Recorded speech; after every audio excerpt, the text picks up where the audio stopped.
大家好，我是魏之超，好久没有给大家读书了。今天跟大家介绍一部我自己非常喜欢的短篇科幻小说《罐子》。这个故事既有情怀又有点恶趣味我觉得非常值得推荐给大家。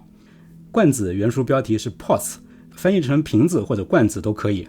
简体中文版呢是被收录在大师的盛宴20世纪最佳科幻小说选这个选集里，非常著名的一个选集里面一堆的神作。罐子的作者呢是美国科幻小说家卡罗琳·薛利赫，拿过2次雨果奖，是1942年生人，现在已经是位老太太了。为了方便理解，那接下来我会打乱小说的叙事结构把这个故事用我自己的话转述给你听。在银河系的某一个星球上生活着一个智慧种族，为了方便叙述呢，我就把他们叫做大头星人好了。在故事的开头，大头星正在打一场世界大战，整个大头星文明都有毁于一旦的风险。就在这个节骨眼上，大头星的天文学家偶然在星球附近的太空里拦截到了一个其他外星文明制造的探测器。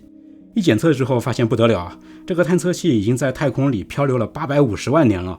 850万年过去了，探测器当然早就已经失灵了，只是非常巧合地漂流到了大头星。但是探测器里边放着的一块金属板还保存完好。这块金属板上呢画着2个外星人，裸体的，似乎分属于2种性别。这是一张外星裸体画。画里的其中一个外星人一只手举起来，像是在跟人问候。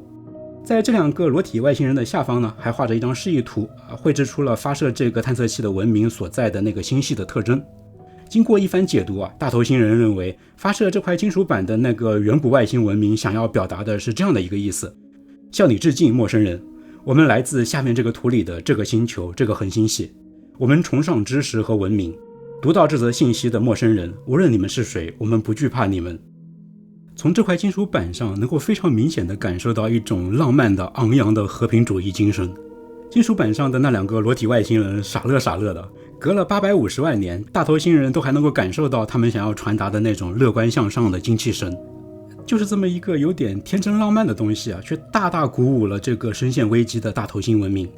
这块金属板就像是一个天启，也是一记当头棒喝一下子把这个沉迷在战争中的大头星文明给打醒了，让他们突然意识到战争并非是唯一的宿命。金属板上传达出来的那种憧憬和平的乐观昂扬的精神并没有在他们心底消失。于是呢，大头星人放弃了战争，走出了这场大危机。有了和平，他们的文明也重新蓬勃起来。而发射这块金属板的那个外星文明在大头星人心目中就成了一个神话，一个传奇。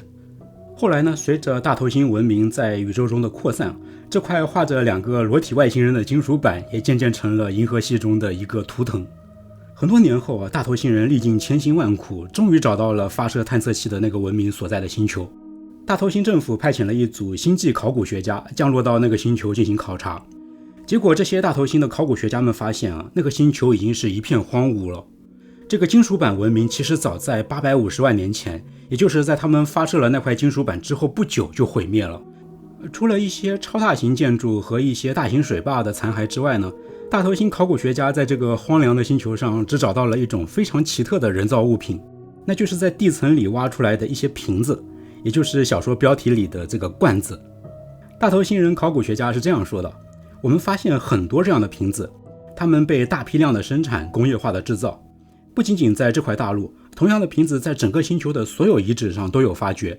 它们分布在地层的最上层，款式都相同，制造日期应该是在临近大灾变的前夕。我们现在用这样的小东西来追踪和分析这个星球上可能存在过的全球联盟和全球贸易。直到这篇小说的最后呢，作者也没有说这个瓶子到底是什么。你想想，几百万年过去了，沧海桑田了，那个文明曾经创造过的很多东西都已经淹没无踪了，但居然只有这种罐子还能够被零星的找到，而且分布在整个星球的各个大陆上。那么它们是什么呢？我最后再揭晓答案也许你也已经猜到了。我们先来说说这个金属板文明到底是怎么毁灭的。大头星考古学家们发现整个星球到处都是看着像陨石坑的那种大坑。他们研究之后得出结论，这些大坑是核武器爆炸之后的痕迹。所以呢，这个星球上的文明显然是在核战争的自相残杀中毁灭的。大头星政府在得知这个结论之后却下令这些考古学家们闭嘴，不准他们公布消息，甚至打算杀掉他们灭口。因为政府高层认为绝对不可以被民众发现这个支撑了他们信仰的伟大文明居然是自我毁灭的。神非但没什么了不起的，反而把自己给弄没了。这样的真相如果泄露出去会对大头星人的精神造成巨大的打击。但是那些考古学家们可不这么想，他们奋起反抗，战胜了想要压制消息的政府官员，最后让这个真相传播开来。考古学家们认为这个金属板文明虽然很有可能有非常糟糕的一面，他们背弃了自己的信仰，用战争毁灭了自己，但是他们身上那些美好的东西，也就是那块金属板上传递出来的那种乐观昂扬的追求和平的精神，却激励了大头星这样的后辈文明。之后这种精神又在星际间传播，激励了更多的文明。这样的功绩并不会因为他们的自我毁灭而有任何的贬值，他们的毁灭反而更加映衬出那块金属板的价值。到这里呢，这个故事背后的真相已经呼之欲出了。那个已经自我毁灭的远古文明，当然就是我们人类文明了。那个已经荒废的星球就是地球，而那个在850万年后被截获的探测器呢，就是美国国家航空航天局 NASA 在1972年和1973年先后发射的先驱者10号、先驱者11号太空探测器之中的一个。在这两个探测器里都放着一张镀金铝板，铝板上画着我们人类的样子，其中那位男性举着手向外星人问好，而在他们的下方呢是太阳系的特征示意图。设计出这块金属板并且说服 NASA 把它放在先驱者号里的，正是大名鼎鼎的天文学家、科普作家卡尔萨根。大头星人并没有会错意这块金属板的确承载着我们人类身上最美好的那一部分品性，天真浪漫的科学乐观主义精神与和平主义精神。通过这块金属板，卡尔萨根代表人类朝着黑暗森林般的宇宙里傻呵呵的大声吆喝：你好，我们是地球人，这是我们的家，欢迎跟我们联络。在罐子这个故事里人类愚蠢的那一面最终把他们自己毁灭了，但是人类昂扬乐观崇尚科学与和平的那一面最后幸存下来，激励了更多的后来者。这个意象非常打动我。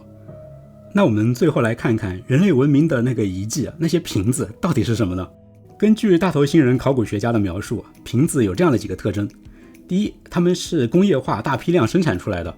第二，它们在人类文明毁灭之前不久的那段时间里遍布全球，所以它大概率是一种非常畅销的全球性的商品。第三，书里还提到一个我刚才没有说过的细节，